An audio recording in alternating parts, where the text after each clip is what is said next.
రోజుకు 32 రూపాయలు సంపాదించే వ్యక్తి పేదోడు కాదట, పెద్దోడేనట. అలా అని ప్లానింగ్ కమిషన్ అంటోంది.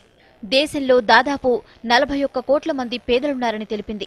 నగరాలు, పట్టణాల్లో నెలకు వ్యక్తి తలసరి ఆదాయం దాదాపు 965 రూపాయలు, గ్రామీణ ప్రాంతాల్లో నెలకు 781 రూపాయలు ఉన్నట్లు పేర్కొంది.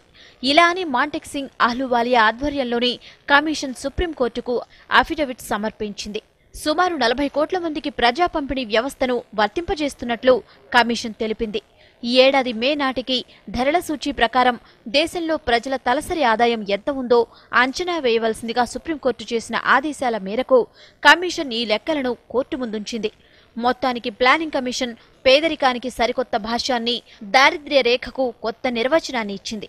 నగరం ఏదైనా సరే, 4 సభ్యులున్న కుటుంబం నెలకు జస్ట్ 3,860 రూపాయల ఖర్చు చేయగలిగితే అది పేద కుటుంబం కాదని, ధనిక కుటుంబమేనని, దారిద్ర్యంలో ఉన్న కుటుంబాలకు వర్తించే ఎలాంటి సంక్షేమ పథకాల ఫలాలు ఈ కుటుంబాలకు వర్తించరాదని అభిప్రాయపడింది.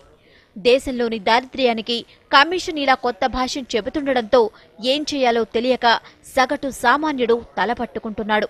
అసలే పెరిగిపోతున్న ధరలతో సతమతమవుతున్న తనను ప్లానింగ్ కమిషన్ భాష్యం నట్టేట ముంచుతోందని వాపోతున్నాడు.